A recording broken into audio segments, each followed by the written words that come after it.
guess the folks are watching TV. I still think we ought to tell them. No, Pete, you promised. Let me break the ice. Okay, but make sure you do a good job of it. Don't worry, I will. Good night.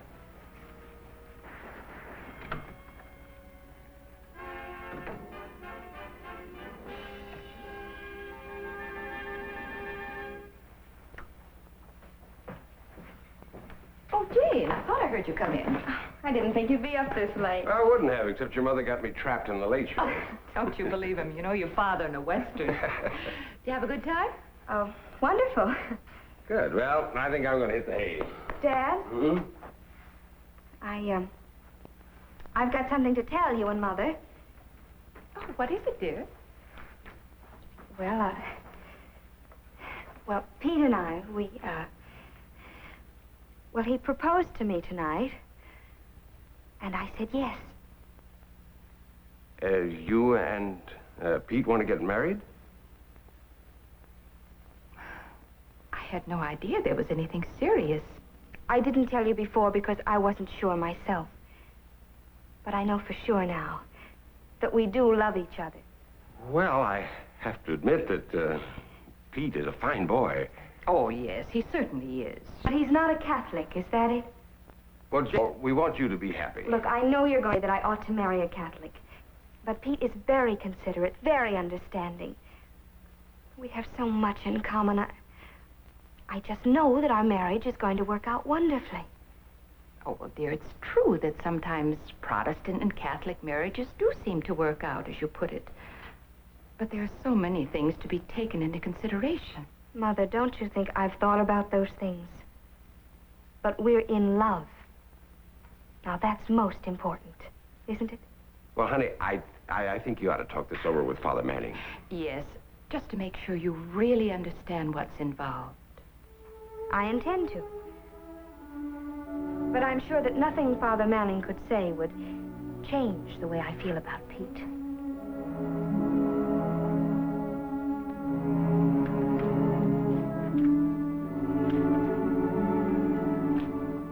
Hi, Pete. Hey, you're just in time. How about joining us? No thanks, sis. What's the matter? Are you sick? No, never felt better. We just got home from the young married couples party at the church. How was your date? Well, it was wonderful.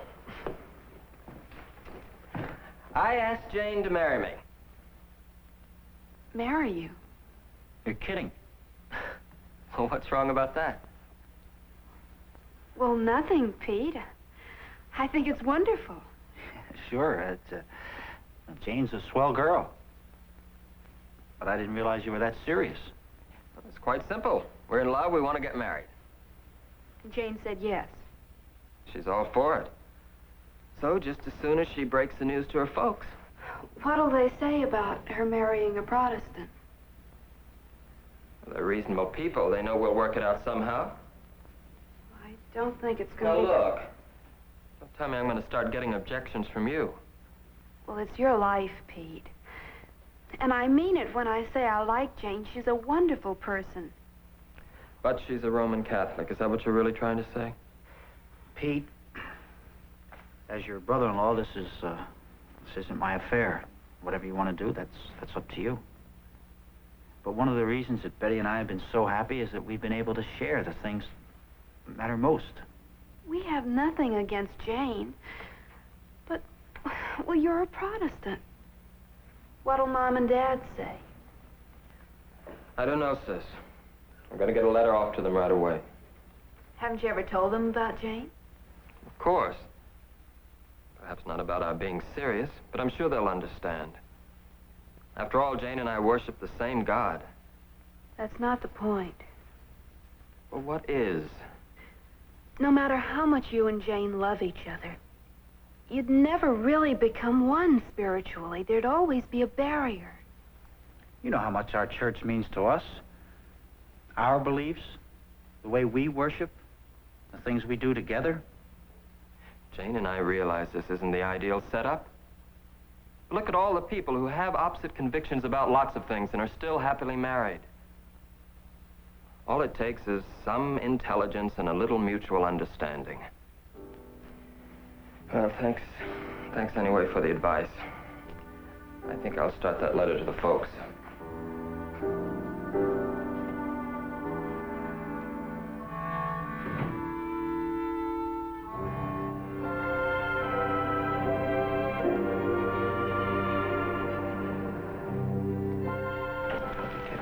Hi there. Hello, kids.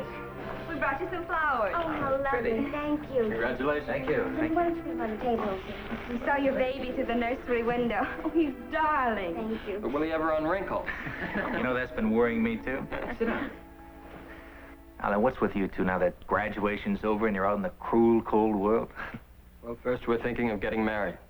You are? Hey, how about that? Congratulations. Hey, listen, anytime you want any advice from a couple of old pros. Maybe we'll take you up on that. Right now. Advice we need. Oh?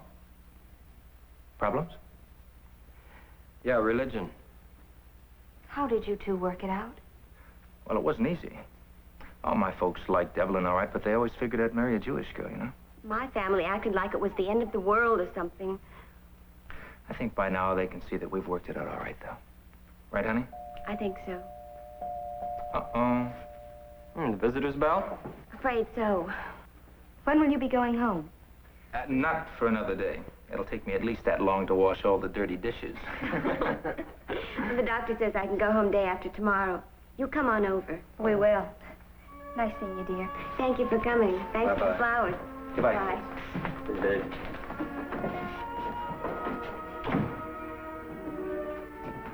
Goodbye, honey. Bye. See you tomorrow.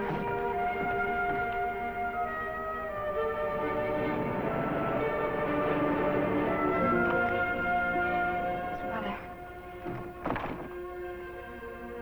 Pete promised me that you won't get into an argument. Honey, I didn't want to argue, but if any... Just promise me. Okay. Hello, Mother. Oh, hello, Pete. Miss Sullivan? We just got back from the hospital. Yes, we saw Evelyn and Dave. And the baby. Oh, I'll bet the baby's cute. Simply adorable. How's Evelyn? She's very happy. I'm glad. She's such a nice girl. Well, I guess I better be going. Pete, if you don't mind, I'd like to say something. Yes? Well, I think you know that both Jane's father and I like you personally very much. But we are rather concerned about Jane marrying a Protestant. Well, there would have to be a lot of adjustments. Well, we know that, Mrs. Sullivan. And you understand that there would be many things that Jane, as a Catholic, wouldn't be able to share with you? I suppose so. Well, just as there would be many things that you, as a Protestant, wouldn't be able to share with Jane. Mother, Pete and I have gone into all this many times. Well, what I'm leading up to is that I think it's very important that Pete discuss this with Father Manning to fully understand what's necessary if you marry each other.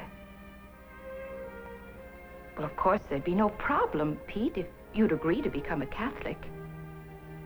I've been a Protestant all my life. But I will talk to Father Manning.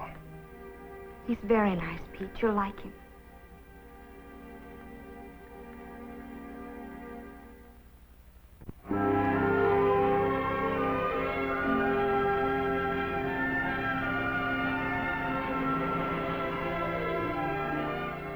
I've known the Sullivans for many years.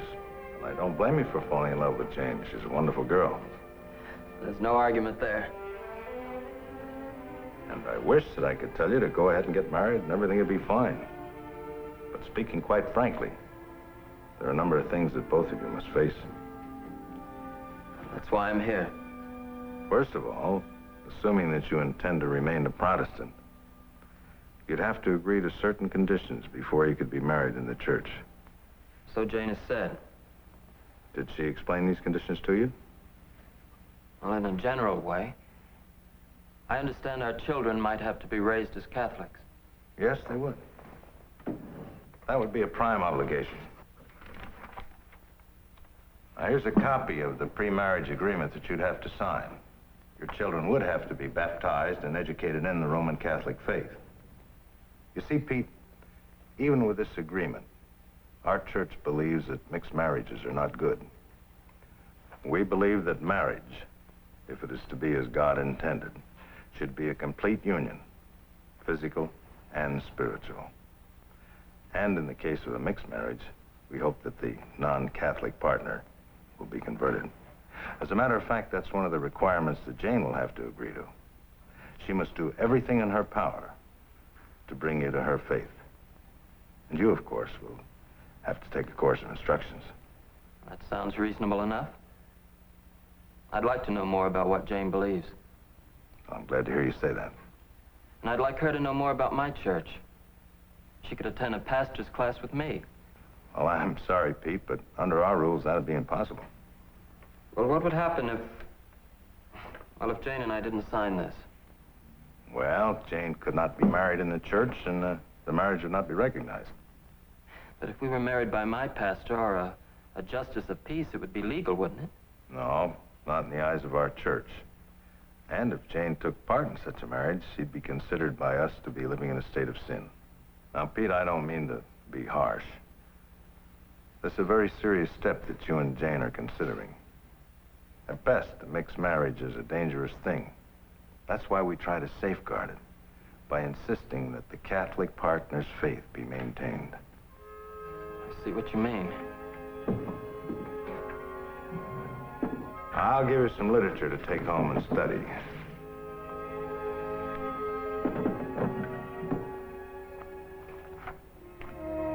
May God guide you and Jane in making a wise decision.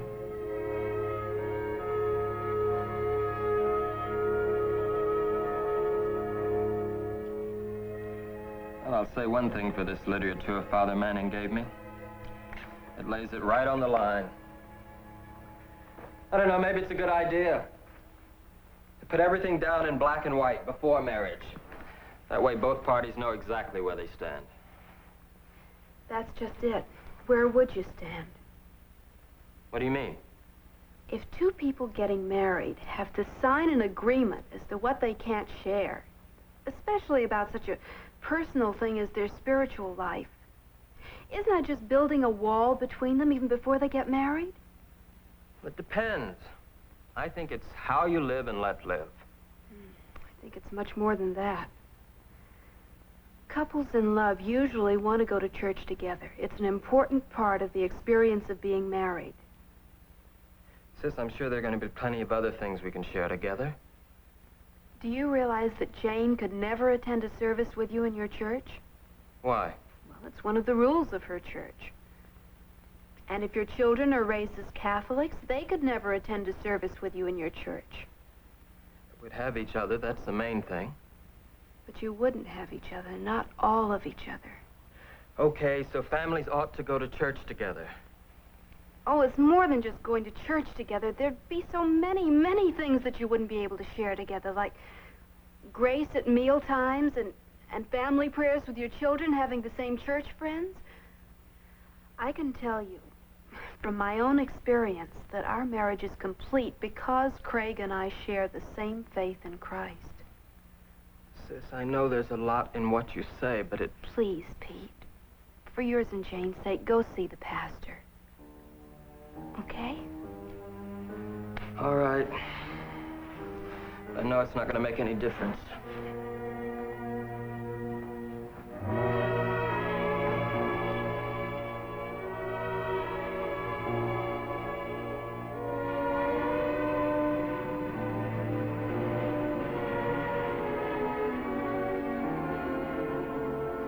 I know how you feel. Just out of college, with all the uncertainties and challenges ahead. Come to know a very fine girl. And you're in love. That seems to be the most important thing in the world. Right. Pete, I've known you since you started high school. And I'd like to see you do the thing that's best for you. I'm sure you realize that marriage is a very serious step. Of course I do. But I can't see that it's as complicated as some people make it out to be. Well, that depends. There can be many complications in a mixed marriage. Basically, it's like any other marriage. From it will come love, companionship, a home, and children. Now let's analyze these things in terms of what you would get from a mixed marriage. I think you'll agree that love is not only physical, it's mental and spiritual too. And if your married partner does not share your own faith, then she cannot completely share the spiritual aspect of love. Therefore, you both would be missing something important. As to companionship in a home, here again, in a mixed marriage, partners can never really enjoy complete companionship or a united home life. Pastor, I know, but it just doesn't seem that important. Both Jane and I are reasonable people. We respect each other's differences. And our marriage would be built on mutual respect. Pete, how many times have I heard a fine young person like yourself, contemplating a mixed marriage, state these same convictions? And how many times I've seen their homes break up. But Jane and I are different. But the facts remain the same. Statistics show that mixed marriages have more than twice as many separations and divorces as families with the same religious faith. Well, there's always a chance that Jane may see things as I do religiously. It would be your obligation, Pete, to try to bring about her conversion. Just the same as it would be her obligation to try to convert you to Roman Catholicism. Well, I still think Jane and I can work things out. All right. Let's discuss this from another aspect. Children. I know what you're going to say. About my having to agree to let them be raised in the Roman Catholic Church. Can go further than that, Pete. What about raising a family? Planning on how many children you'll have? What do you mean?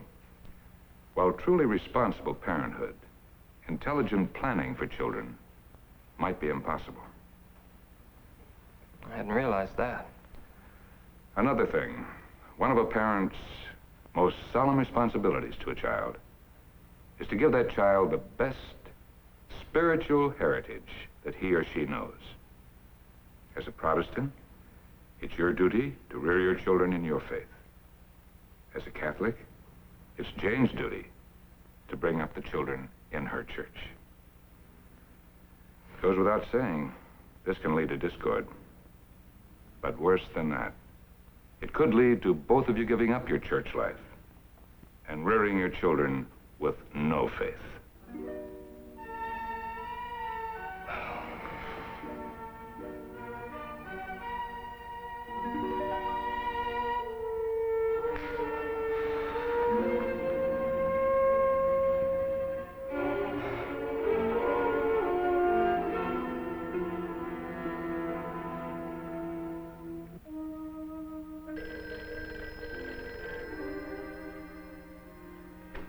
Yes?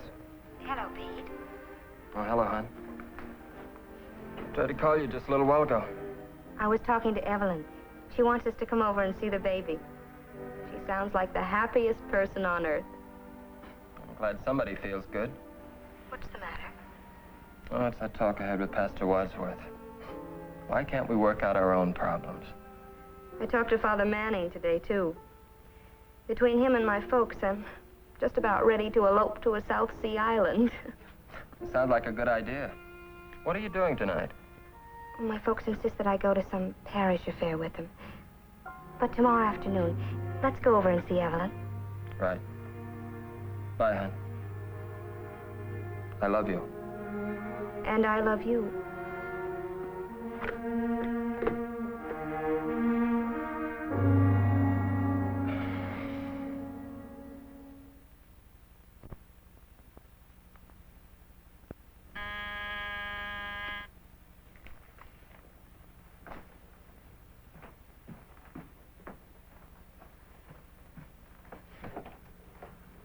Yes?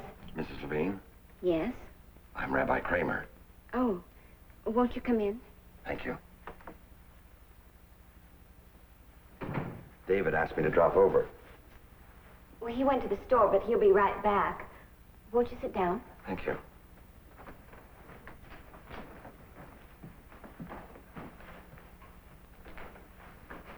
Well, how's the baby?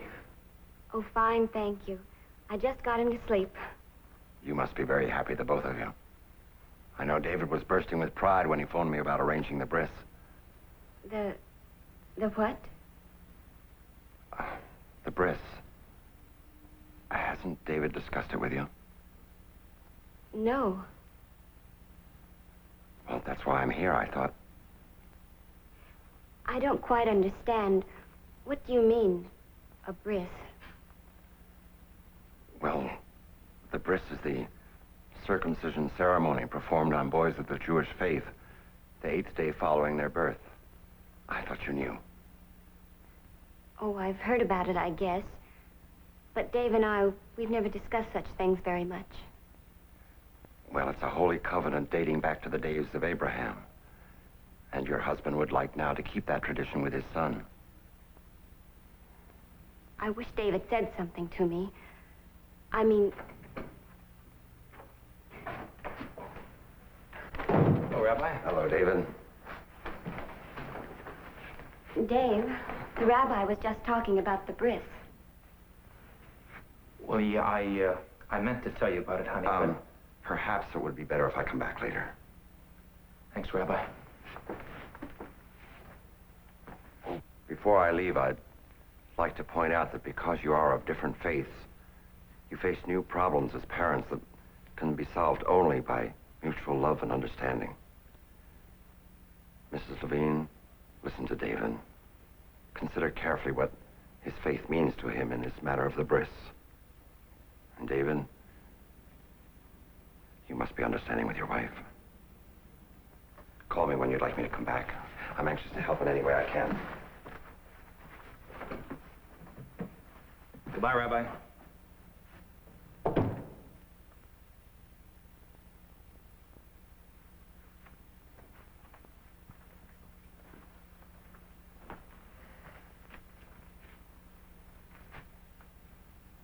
I'm sorry. I meant to talk it over with you, honey. I don't want this kind of a ceremony. Honey? After all, he's my son, too.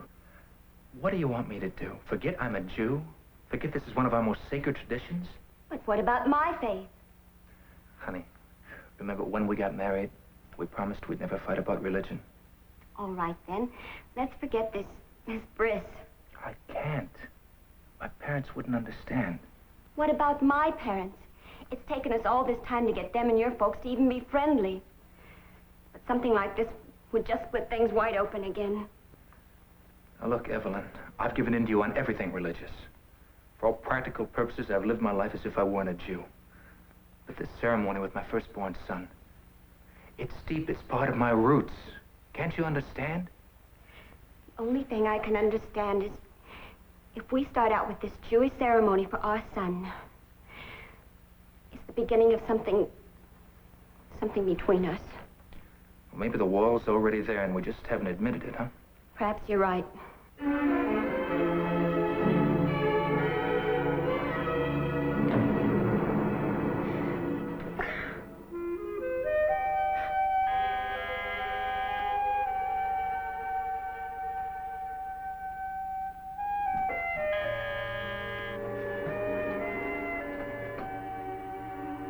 Hi, Evelyn.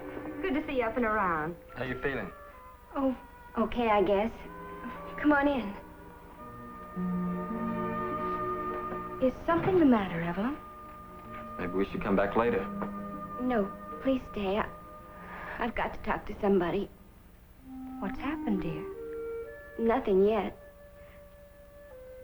Who would ever think a little baby would lead to this? Lead to what, Evelyn?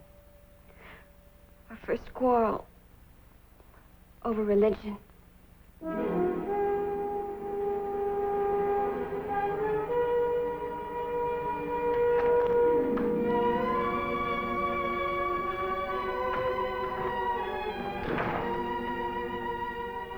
I can't get over it. Yeah.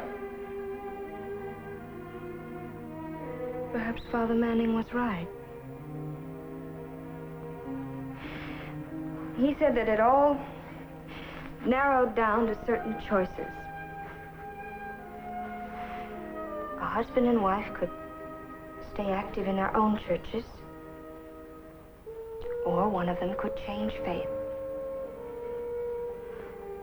Or both could give up their faith, which I could never do. Or both could accept a third faith together.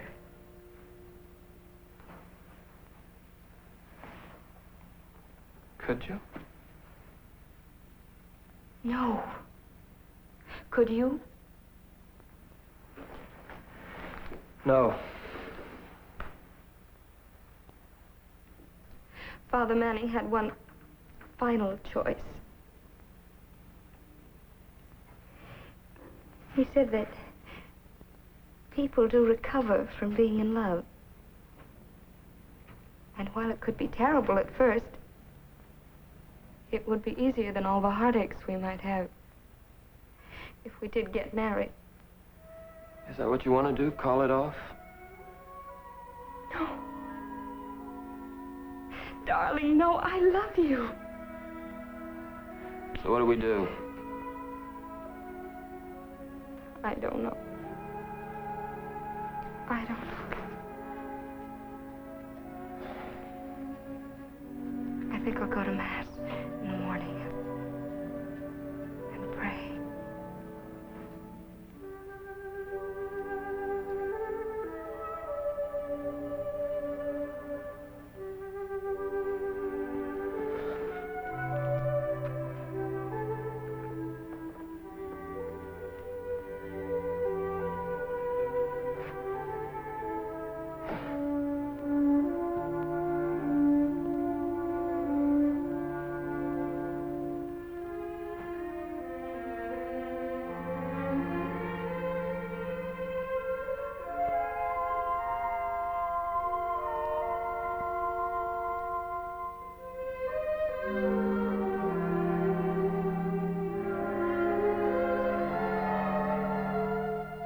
Lord, what shall I do? What shall I do?